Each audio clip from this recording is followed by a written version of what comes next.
As a side note, before the homily begins, I was taken aback during Deacon's reading of the gospel that he was describing the scene we have right here in our fourth window of John the Baptist preaching. And he's preaching where, of course, in the desert. And what is he saying? Prepare the way of the Lord. Sure enough, we know the Lord comes, and we'll hear about that, very soon, with the baptism and everything like that. But that first part of John's ministry, preparing the way of the Lord, and he's telling them to do what?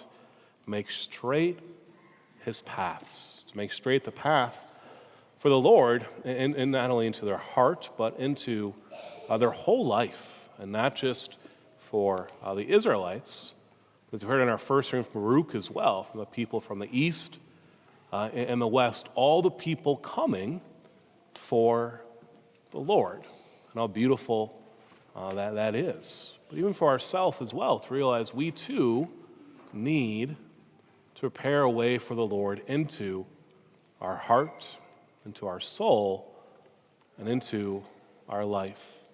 Prepare a road for him to come in. Last week I used the analogy of poinsettia, and hopefully we're all being poinsettias this past week, spending time in prayer and silence. But this week I want to switch it up a little bit, continue being a poinsettia, but also a poinsettia that has an ice road. Okay, now I have your attention. Let me explain. All right, what is an ice road? Maybe you've seen the show Ice Road Truckers, and that's definitely an ice road. But if you've ever done any fishing in the winter, the only time you should go fishing, by the way, then you know what an ice road is, especially on some bigger lakes. Now, Minnetonka has some, but not too many. But you go up to Mille Lacs, you go up to Red Lake, you go up to Lake of the Woods, and you'll see a whole system of roads, so much so that even Mille Lacs back in the day, when it used to be a good fishing lake, you could order a pizza and tell them the road name, and they would deliver the pizza out to you. But in order to maintain an ice road, it's actually a very big operation. So it's not just involved plowing, which obviously needs to happen, but an ice road also sometimes has certain pressure ridges that occur. It almost makes like a hill. Sometimes it even looks like a mountain. Sometimes it can be 20, 25 feet high up of ice that have come together. But if that pressure ridge is in the way to where the walleye are, or the other fish, but once again, what else are you going out for fishing for? It's not for walleye up there, right? If the pressure ridge is in the way, then what the people have to do, the crew has to do, there's no other way around it, is to knock it down. Try to make a straight path, or as good a path as they possibly can, to a better fishing ground. So they're out there with chainsaws, they're out there with different mechanics, that they can do, taking down any sort of ridge. And sometimes as well, it's not a ridge that appears, but instead sometimes the ice shifts a little bit, and there'll actually be valleys in the ice. There'll be great holes in the ice. Your first time experiencing this, by the way, it's a little scary, as they tell you need to drive over this bridge. You look down next to the bridge, there's two planks that aren't really attached to much, and you go, I'm really trusting these two planks as I drive my truck over this. But they know what they're doing most of the time.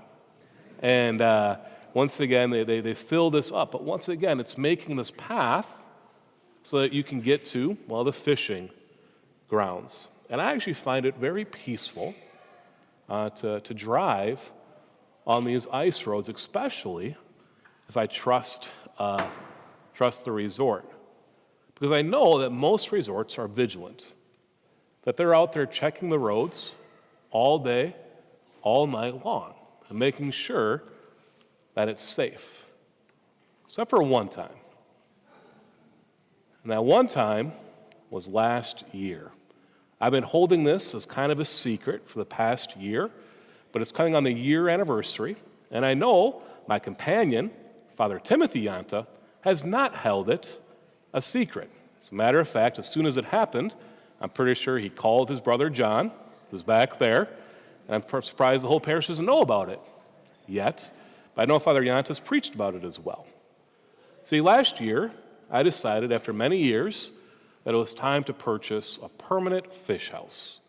So on the way back from Father Riley's ordination in North Dakota, I purchased a fish house that I could sleep in, and also had one other bed. And Father Yanto was very excited to hear that I had purchased a fish house. As we planned to go on a trip we've been planning our whole life, to go to Red Lake Early Ice. Because Red Lake Early Ice is the best fishing. You can catch wall after wall after wall. You hear all these reports and you think you have to get up there, but there's always a problem. And that problem, which is a good problem to have, is called Advent.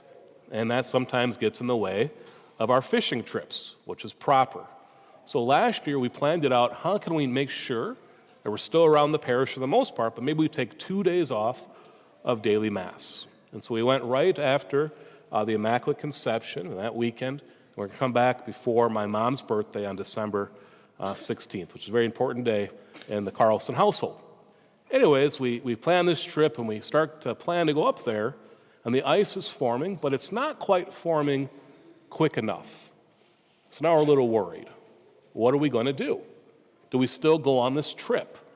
Well, if you know Father Yanta, and you know me, the answer is, of course we're still going on that trip, because we have connections. And we knew someone who knew someone who knew someone who knew someone that could make sure everything was fine. When you start hearing that, by the way, you start putting in your mind going, ding, ding, ding, this does not sound like a wise idea. But we knew someone who knew someone who knew someone. Anyways, we planned this trip, and we're about to go, and my uncle called me the night before, and he said, Alex, I don't think you should go on this trip. I've heard that the ice isn't safe up there. I said, Uncle Brad, that's people that don't know what they're doing. They're going out there by themselves. I have a guide. I have a guy. I didn't say who knows the guy who knows the guy who knows the guy. I said, I have someone up there. I'll be fine. He goes, okay, I have a bad feeling about this. And I said, well, thank you, Uncle Brad, but I'm going. So sure enough, the next day, I pick up Father Yanta. We start going up to Red Lake. We're running behind because both Father Yanta and I have way too much stuff to pack sometimes. And sure enough, we get up there a little bit late. And the guy we called said, you know what? It'd be better to go in the morning. Because in the morning, well, we can see better, it's not as windy, and just be safe. And we hemmed and hawed, and Father Yanta and I agreed, okay, we can spend the night at the rectory we know up there, St. Patrick's and Kaler. We'll wake up right early, and the guy said, I'll be out there, be ready for you to, as soon as you show up, I'll be there, we'll hook up your house, and away we go. Sure enough, we get up, we go out to Red Lake, and we go to this resort, and the guy is nowhere to be found. I think the guy had maybe partied a little bit too much the night before. We'll put it out that way, right? And sure enough, he finally shows up about 20, 25 minutes later, wearing a jean jacket and a pair of jeans. Mind you, it's negative 10 degrees outside and windy. And at this point, I look at Father Yanta, and we're like, we still doing this? Well, you're not stopping us now, because this guy, he's a professional. He knows what he's doing. So sure enough, he hooks up my fish house, and Father Yanta hops on with him on the four-wheeler, and I'm following behind in my 1991 four-wheeler. It starts about 20% of the time, and following him out there, and I'm thinking in the back of my mind, praise God, I'm finally on the ice. This is great. We've been planning this. It's going to happen. The fishing is going to be great. I'm a little concerned, though, because once again, the guy taking us out there is wearing a jean jacket. That's negative 10 degrees. So sure enough, we get past the first little bridge. There's a crevice, and you have to get over it. I thought that was going to be the hardest part. I thought, maybe it'd be a good idea to pray. So I start praying my rosary, and we get over that crevice. I'm like, smooth sailing now. As I'm looking up, I see my fish house, my brand new fish house, start going a little bit to the right, a little bit off the trail. Thinking, maybe the fishing's really good over there. So that's where he's taking us. And I get right to the second decade on a Monday, right? So I get right to the visitation. And at that time, it turns out my fish house decided to visit the lake. I'm looking, and sure enough, my brand new fish house is sinking.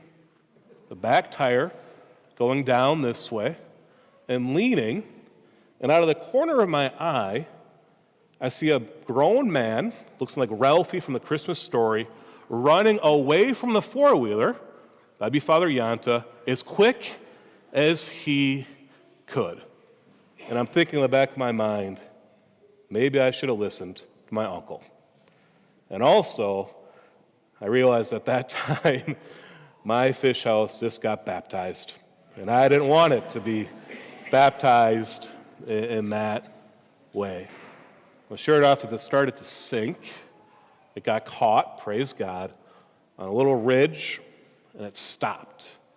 But about 2.5 feet of it, or more, especially the back end, was in that open water now. I'm thinking, what are we going to do? So I pull up with my four-wheeler really far away. At this time, Father Yanta finally stopped running, and he turned around. And the guy that took us out there, we'll put it this way, he was not praying at that time.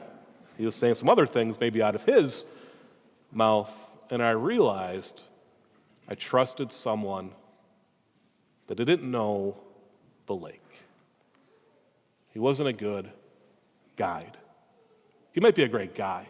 He probably is a great guy. I've actually prayed for him many times since. But it was someone who didn't truly take something serious. He didn't take anyone's safety in his mind. He just wanted to make a quick buck or whatever else it may be. Now let's use a different example. Stick with ice fishing. Every year I go up to Lake of the Woods, and I found a resort up there which I've absolutely fallen in love with. It's not the cheapest resort. It's not the nicest resort, that's for sure. But the guys up there, I've never seen people work so hard. It's a small operation. It's called Long Point Resort. My buddies and I, we wake up fairly early as priests, right? We say our mass, we do our whole hour before we go fishing. So we usually wake up around 4:30 or so. Some of my buddies wake up even before then. And every single time that we wake up, we always see lights out on the lake. And so those guys from Long Point, what are they doing? They're checking the ice. They're knocking down any pressure ridge. They're seeing if there's any holes. They're seeing if there's any danger at all. They're making that path smooth. They're making it straight. So for what? So I can go catch a walleye. That's why they're doing it. But they're making sure that once again that road, that there's no dangers at all, that nothing can get in our way. And if there is going to be, they're going to stop us, and they have before, praise God. So it's not safe to go out there today, Father. Okay, I trust you. In our gospel today as well, we hear about this over and over again. This is what John is saying. He's, of course, quoting Isaiah chapter 40. Prepare the way of the Lord. Make straight his paths. Every valley shall be filled. Every mountain and hill shall be made low. The winding roads shall be made straight, and the rough ways made smooth. This is what we must do in our own life for God to come into our heart, to come into our soul, to come into our life. Is there anything prohibiting the Lord from coming in? Is our road smooth? Is it straight? Is it safe? Or are there things prohibiting the Lord to come into our life? What do we call those things? Sins. Are there sins that are blocking the Lord to come into our life? And if there is, what must we do? We must knock them down.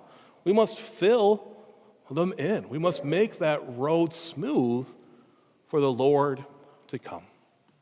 And how do we do this? Well, a couple ways. Number one, an examination of conscience. Not just right before you go to confession, but every single day. To be vigilant, to check out your road and say, is there anything today that prohibited the Lord to come into my life? Did I see Christ in everyone I met today? Did I turn away from the Lord? Was I unforgiving towards someone? Was I greedy? Was I prideful? Was I lustful? Was I gluttonous? Was I selfish? When we do this every single day, being vigilant, that we know we can clear that road. And we can ask the Lord for help. Lord, I fell again today. I need your help. And what's he going to do? He's going to help us because he wants to come into our life. He wants to come into our heart. He wants to come into our soul. He wants to give us his grace. Sure enough, there's other times that we have to do is, we have to go to confession. And not just, once a year or, our first confession, we take advantage of this sacrament, because that's where the Lord can really tear down those mountains that are prohibiting us from experiencing His love and His grace, to make that path straight, to make it smooth, to let a highway, an expressway of the Lord to come into our life. Isn't this what we desire? Don't we desire Him? And if we do, what we must do is make sure that that way is clear. And so we come before the Lord today. We say, Lord, help me. Help me make this road, this highway, this expressway of your love truly come into me. If there's anything blocking it, if there's any valley there, knock it down, fill it in, so I may experience your grace not just once or twice, but at all times of my life.